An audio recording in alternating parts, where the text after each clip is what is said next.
El sol caía a plomo sobre el pequeño pueblo de las Hondonadas, un lugar polvoriento y olvidado donde las casas parecían cansadas de sostenerse en pie.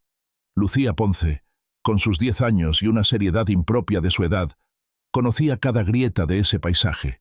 Sabía dónde crecían las mejores moras silvestres y qué árboles daban la mejor leña. La vida le había enseñado a ser observadora y práctica. Con su padre trabajando en una construcción lejana y su madre lavando ropa para las pocas familias pudientes del pueblo, Lucía era a menudo la encargada de sus 2 hermanos menores, un papel que asumía con una mezcla de resignación y orgullo. Dale like, suscríbete y comparte. Comencemos. Su lugar secreto, su refugio del calor y de los lloros de sus hermanos, eran las ruinas de una vieja capilla en las afueras del pueblo. Los lugareños decían que estaba encantada, pero Lucía nunca había sentido miedo allí.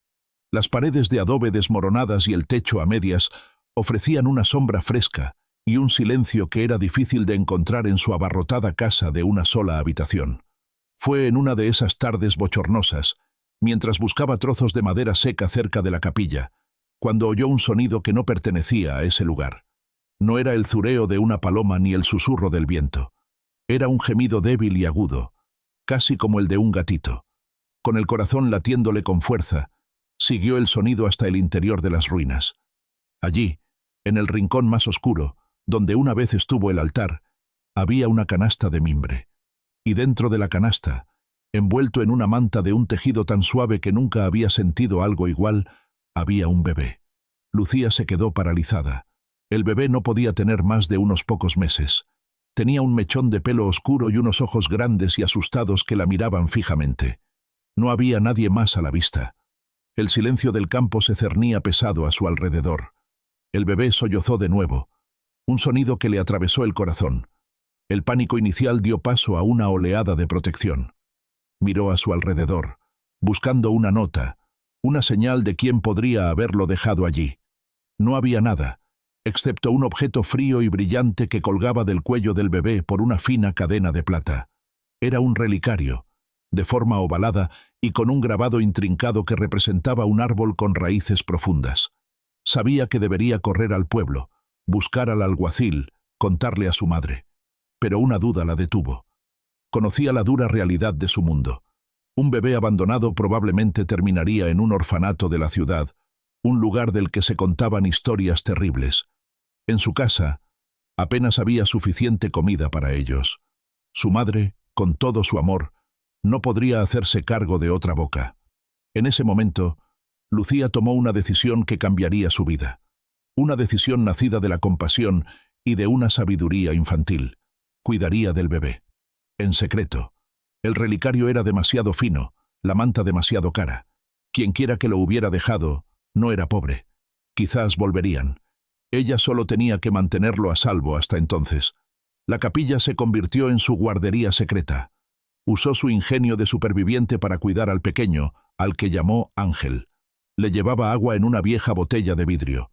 Convenció a su madre de que necesitaba un poco de leche extra para un cachorro enfermo que había encontrado, y se la llevaba a escondidas. Hizo pañales con trapos viejos de su casa y construyó una cuna improvisada con una caja de madera y hojas secas. Los días se convirtieron en una rutina clandestina. Por la mañana hacía sus tareas en casa. Por la tarde, corría a la capilla para alimentar, limpiar y acunar a Ángel. Le cantaba las mismas canciones de cuna que su madre le había cantado a ella.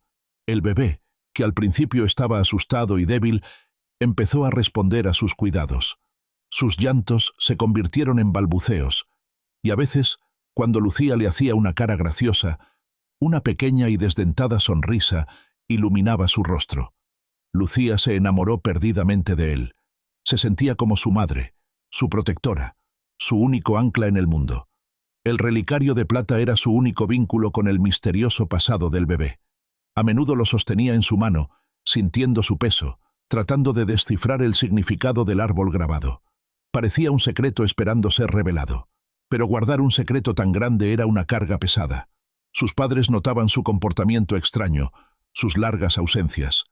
Ella inventaba excusas sobre buscar hierbas medicinales o explorar nuevos lugares para jugar. La mentira le pesaba. pero el miedo a que le quitaran a Ángel era mayor. Una semana después de encontrarlo, el cielo, que había sido de un azul implacable, se tornó de un gris amenazador. Nubes oscuras y pesadas se acumularon en el horizonte, y el viento comenzó a aullar, levantando remolinos de polvo. Se avecinaba una de esas tormentas de verano que a veces azotaban la región con una furia repentina y devastadora. El primer trueno retumbó en la distancia, y Lucía sintió una punzada de terror. ¡Ángel! Estaba solo en la capilla. Sin pensarlo dos veces, salió corriendo de su casa, ignorando los gritos de su madre que le pedían que volviera. El viento le azotaba la cara, y las primeras gotas de lluvia, grandes y frías, comenzaron a caer. Cuando llegó a las ruinas, la tormenta estaba en su apogeo. La lluvia caía en cortinas, y los relámpagos iluminaban el cielo, seguidos de truenos que hacían temblar la tierra. Entró corriendo y encontró a Ángel llorando aterrorizado en su caja. El techo a medias de la capilla ofrecía poca protección, y el agua se filtraba por todas partes. Justo en ese momento, un relámpago cayó cerca, con un estruendo ensordecedor. Una de las vigas de madera podridas del techo crujió ominosamente. Dale like, suscríbete y comparte. Lucía no lo pensó. Agarró a Ángel, lo apretó contra su pecho y se acurrucó en un rincón, cubriendo el pequeño cuerpo del bebé con el suyo, mientras trozos de adobe y madera comenzaban a caer a su alrededor. Cerró los ojos con fuerza, rezando en silencio, protegiendo a su pequeño secreto del fin del mundo. Fue entonces cuando oyó gritos. No eran los gritos del viento, sino voces humanas, desesperadas. A través del rugido de la tormenta, vio las luces de un coche que había patinado en el barro del camino cercano. Un hombre y una mujer, empapados y con el rostro desencajado por la angustia, corrían hacia la capilla. «¡Mi hijo! ¡Creemos que está aquí!», gritaba la mujer.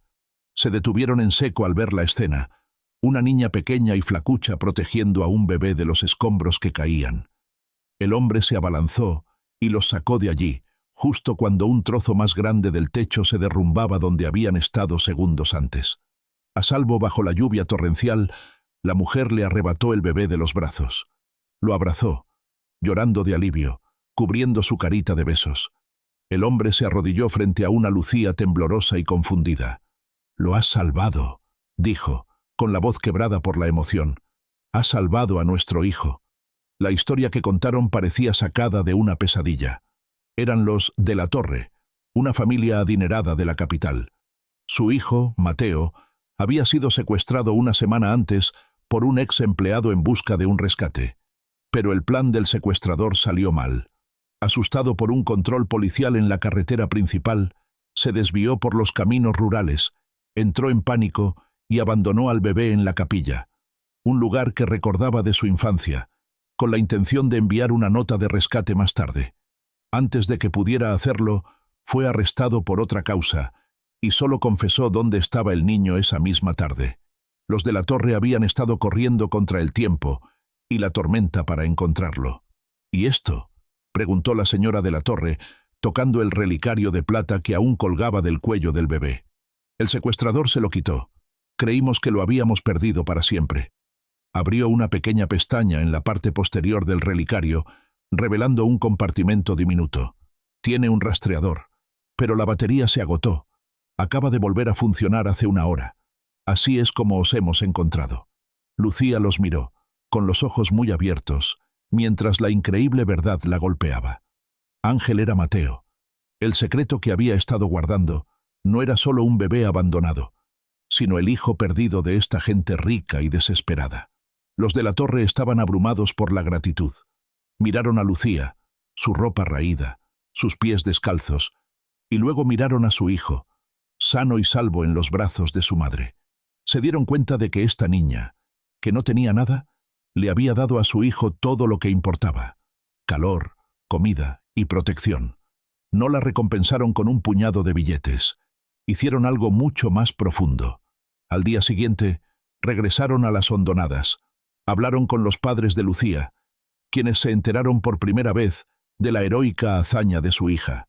El señor de la Torre le ofreció al padre de Lucía un trabajo estable y bien pagado como capataz en una de sus empresas, con una casa incluida cerca de su propiedad en la ciudad. Establecieron un fondo fiduciario para la educación de Lucía y sus hermanos, asegurándose de que nunca más tuvieran que preocuparse por el dinero y que pudieran aspirar a cualquier futuro que desearan. Lucía y su familia se mudaron de las Hondonadas, pero la conexión con los de la Torre nunca se rompió. Lucía se convirtió en una especie de hermana mayor para el pequeño Mateo, visitándolo constantemente y viendo cómo crecía, siempre unidos por el increíble secreto que habían compartido en las ruinas de una capilla. Años más tarde, cuando Lucía se graduó en la universidad, la primera de su familia en hacerlo, el señor de la Torre le entregó un regalo. Era el relicario de plata con el árbol grabado. «Este árbol simboliza a nuestra familia», le dijo. «Y tú, Lucía, te has convertido en una de sus raíces más fuertes. Nos enseñaste que la verdadera riqueza no está en lo que tienes, sino en lo que estás dispuesto a dar». Lucía se dio cuenta entonces de que el secreto increíble no era solo la identidad del bebé, sino el descubrimiento de que un acto de pura bondad, realizado por una niña pobre en un lugar olvidado, podía hacer florecer el árbol de la vida de las maneras más inesperadas y maravillosas. Dale like, suscríbete y comparte. Hasta la próxima.